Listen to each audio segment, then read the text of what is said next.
এরপর দু চার কথা বলে আমি গার্ডেনে গিয়ে বসেছিলাম। কতক্ষণ বসেছিলাম আমি জানি না। রোদ্দুর তখন মাথায় উঠেছে। তখন গাড়ির আওয়াজ পেলাম। মনটা খুব হু হু করছিল, খুব ফাঁকা লাগছিল। মনে হচ্ছিল এই তো নভেম্বরের 1 হলো, হয়তো বাংলায় এখন দীপাবলির সময় এসে গেল। এই সপ্তাহখানেক পরেই হয়তো দীপাবলি আসবে। এবারে তো দুর্গাপুজো অক্টোবরের মাঝে পড়েছিল, তাই সমাপ্ত হওয়ার 15 দিন পরেই সম্ভবত দীপাবলি হয়।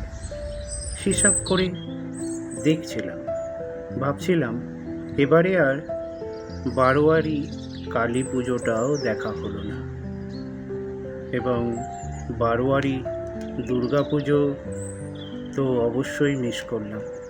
আর কত কী যে মিস করলাম।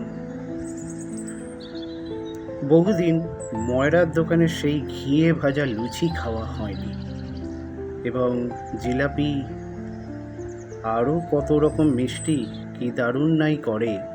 সাহেবদের অফিসে ভিজিট করার আগে বহু সময়ই ঘোড়ার গাড়ি থেকে নেমে ওখানে প্রাতরাশ সেরে নিতাম।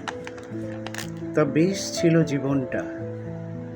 কলকাতায় শুধুমাত্র বেশ কিছু মুসলিম বঙ্গদেশ থেকে আমদানি করে কলকাতার বিভিন্ন সাহেব কলোনিতে তাদের চাহিদা মতন ডেলিভারি করাই ছিল আমার কাজ, এবং এর জন্য মেমরা আমাকে বিশেষভাবে পছন্দও করত। তাদের বিশেষ বিশেষ ডিজাইনের পোশাকের দরকার হতো, এবং সাহেবদেরও মসলিনের নানান রকম পোশাকের জন্য অর্ডার করতেন।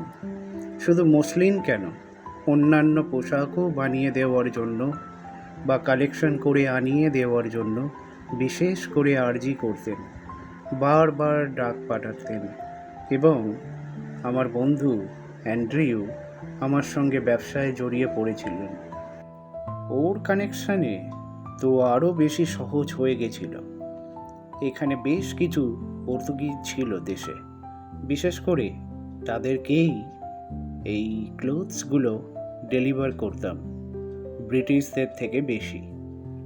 তো বেশ কাজ ছিল দেশে। সকালবেলা সারাদিন কাজে ব্যস্ত থাকতাম, আবার জাহাজ ঘাটিতেও যেতাম। সেখানে কিছু রপ্তানি পণ্য রপ্তানির জন্য পাঠিয়ে দিতাম। প্রত্যেক দিন নয়, সপ্তাহে একটা করে শিপমেন্ট তো পেতামই। সেখান থেকে বেশ অনেকটা টাকাই পাওয়া যেত, যাতে করে গুঞ্জনের ইচ্ছা মতো চিজ কেক, স্ট্রবেরি কেক, আরও কত কিছু সাহেবদের খাওয়ার ইচ্ছা হতো, সেগুলো এনে দিতাম। এবং সাহেবি পোশাকগুলোও তো বিশেষ দাম দিয়ে কিনতে হতো। যাই নতুন কালেকশন পেতাম তাই ওর জন্য আনতাম। বেশ ভালো ছিল। অ্যান্ড্রিউ ওকে পিয়ানোটাও গিফট দিয়েছিল। সন্ধেবেলায় এসে ওর পিয়ানো বাজানো শুনতাম। ও আমাকে জোর করে বলতো যে তুমিও বাজাও না, কিন্তু আমি কি থোড়াই বাজাতে পারি? আমি ছিলাম এক ব্যবসায়িক মানুষ।